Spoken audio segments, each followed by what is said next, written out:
Okay, this is going to be a very, very, very short video. I'm not doing 10, 15, 20 minutes. I might do this under 10. But this is mostly due to the fact to test out the new situation I'm in. As you can see, the lighting is different. Mostly it's either my light fixture or my light switch that's not working correctly. I don't know when I'm going to get it fixed. So this is the lighting situation I have right now. I have light in my room, as you can see, and I actually look better than I normally do because the light glares here, and now it's coming from behind the camera. So I might keep this when I get the lights fixed, counting whenever that gets happened, or whenever that happens. But I thought I'd let you guys know the lighting is different and to do a trial run of how Raw was before Bash in Berlin. I will tell you this. We got good stuff here. Not bad. I will tell you the opening wasn't bad. But I'm going to say this. It kind of hurts Pete Dunne. When you look at Sheamus versus Pete Dunne, Pete loses. What does this really mean for Pete in NXT? Not a lot.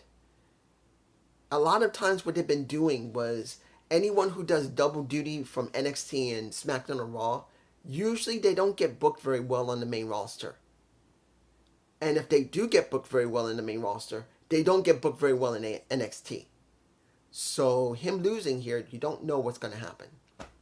So I'm not sure how this is going to play out when it comes to this Tuesday, which I will be recording. As long as my lighting system still keeps working, this one right here. But this is what you get. I mean, we're going to have Kaiser dealing with Sheamus eventually, but this situation with Pete, I don't like it. I wish he had not even gone back to the main roster and just stayed on NXT. Now, Ivy Nile. Let me give it to you like this. Maxine has gotten better. I know not everyone's going to see it, but you can see certain points. She is a bit better in the ring than she's been. So I will give her that. She is trying. But this really wasn't about Maxine or Ivy Nile, who now has joined American Made.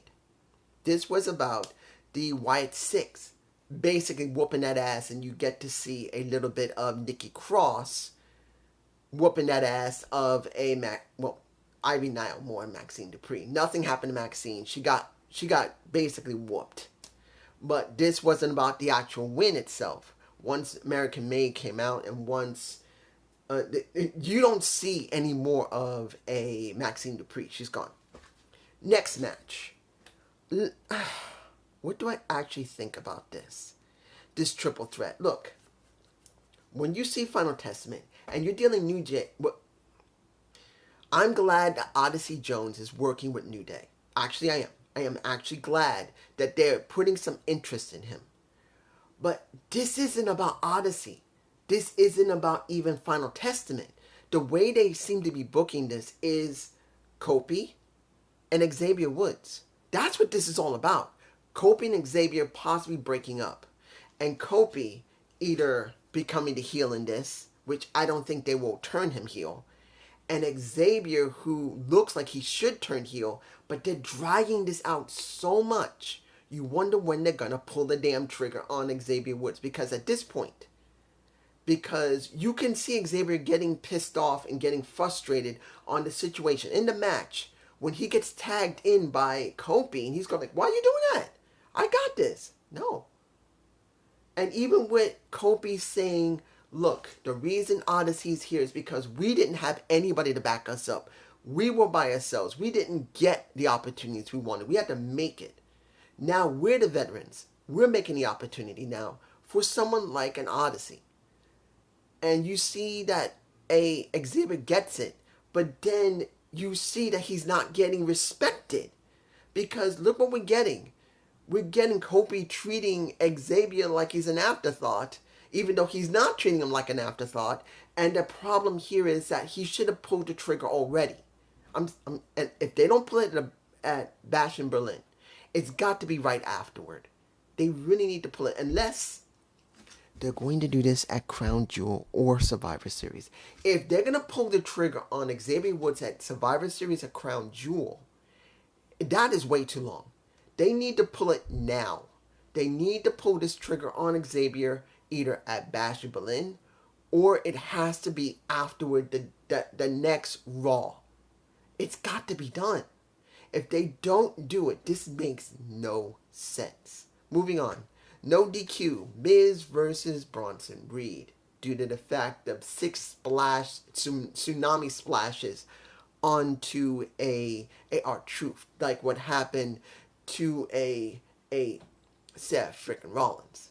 Let me give it like this. I did not expect The Miz to win in this no DQ match. He's not supposed to. He shouldn't have. But here's a question. Bronson looks great. But now he's going up against a running in, well, do you actually believe Bronson Reed is going to be able to beat Braun Strowman? That's what this is all about. Yes, you got two big-ass men there, one taller than the other. But the key is, will Bronson Reed be put over by a Braun Strowman, who just recently came back a couple of months ago? I don't know. I don't know if they're going to actually pull the trigger and make Bronson really a very dangerous establishing, real dangerous wrestler. I don't know if they're going to do it because it looks like it's going to be Braun Strowman jobbing for him, or at least being a good program with him. Unless we get Seth coming back to help. Here's the thing. Seeing that Seth is gone for a while, it may be R-Truth that's going to be helping out Miz as well as Braun Strowman to be able to win the match, if they're going to have a match. I don't want to see that. I want to see Bronson Reed get over. But then you got to do something with Braun Strowman because he's back and people are very interested in him. I'm just saying. Next match. The three-way dance of the Women's Tag Championship. The tag champions with Pure Fusion Collective, PFC, and Damage Control. What's left of it, because Kyrie and Io are all that's left, because Dakota's injured, and now as well, we know that Asuka has been recovering, and we don't know when she'll be back, but still, this is what we got. This is what we have right now, and I will tell you, this match felt very telegraphed. As a triple threat, it felt telegraphed. When you watch the match, it looks like a lot of times Kyrie had to wait for Io. Io had to wait for Shayna Baszler. Then you got to have the tag champs be waiting for somebody else to get in their position. It felt very telegraphed. It doesn't mean it was bad. It's just that these women don't fly around the ring as fast as the men. And one of the major problems is that to compensate for that, they have to wrestle. If they don't wrestle and they just try to fly around more than anything, it looks telegraphed. And I wasn't surprised the tag champs won. Look, there is no way I see Isla Dawn jobbing to somebody. I don't see Alba Fire jobbing to anybody. Not for a while yet. There's no one for them to job to that makes any sense. Look, Pure Fusion Collective just doesn't feel ready. Io Sky and Kairi Sane, they don't feel like the right people to get it either. And when you look at, I don't expect them to job either to Bianca or to Jade. I don't know who they're going to job to. It can't be Carter and Chance. We barely see them. So I don't know who the best people for them to job to. Or to have a program with, for that matter, because they don't build the tag champions or the tag division very well at all. It just feels empty. Look, you have Kairi Sane and Io Sky. You have the Pure Fusion Collective. You have, calm down. You got Carter and Chance. You got Isla Dawn and Alba Fire. You got Bianca Belair. And you got, who else would be another tag champ?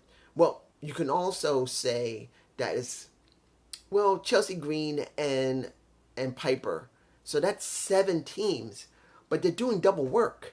Remember what I always said when it came to Impact Wrestling, back in the mid 2020s, 2020, 2021, when they only had 12 women, and those 12 women were doubling as tag teams.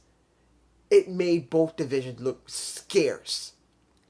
They need a full-fledged tag division with women who do not do double work as singles wrestlers.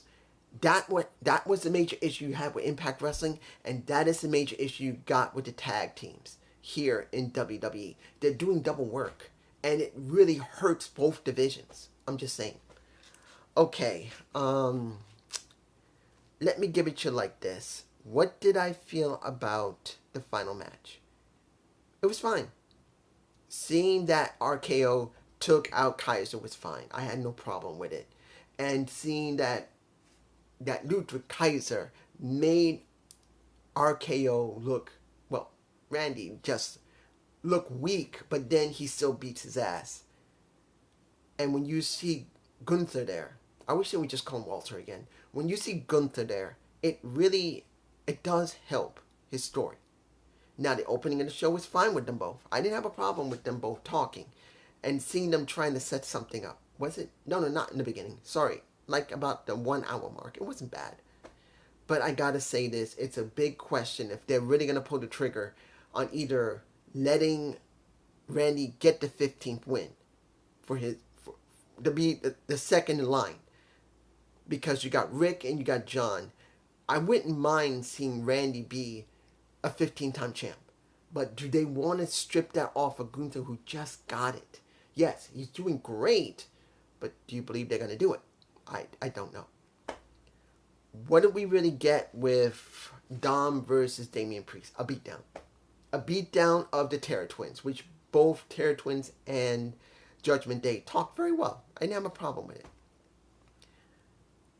And I'm leaving it that. The beatdown was fine. The last thing I want to talk about was CM Punk with, how can I say this? Strap match. Good decision. Seeing that CM Punk wants that skin, wants to rip the skin off of a Drew by strapping him, fine. Seeing Drew come out was fine. Seeing the problem that I got was when Drew said, I'll come in there if you want to fight, but get rid of that strap. And he says, okay, I'll give you the strap, you give me the bracelet. That makes no sense. It was not necessary to do that. Because we know for a fact that Drew wasn't going to do it. It was telegraphed. Drew was not going to give up that damn bracelet. I wish he hadn't done that. Everything else was fine. So I will say this was not a bad show. But the one thing I'm very confused about, that I'm wondering, would they really pull the trigger on Randy being a 15-time champ and basically let Gunther lose here after just getting the title? Because that makes him into transitional champion, no matter what anybody says, no matter what JD says, Solomon says. I don't know about the Slug Daddy, but I do think Alex might say it. Any of them might say it. But to be honest, I'd rather see Randy as a 15-time champ because he's really over right now. But if you want to establish Gunther, you're going to have Randy job. And to be honest, I don't want him to job. I don't. I truly believe he'll help the company right now by not jobbing. But this is just me. And if I'm missing anything, just leave a comment below. And I hope I look okay because, like I said, either my light fixture or my light switch is not working. Eventually, I'm going to get it fixed. But if this looks good, I may just leave this setup as it is and not use the light when I record. Peace.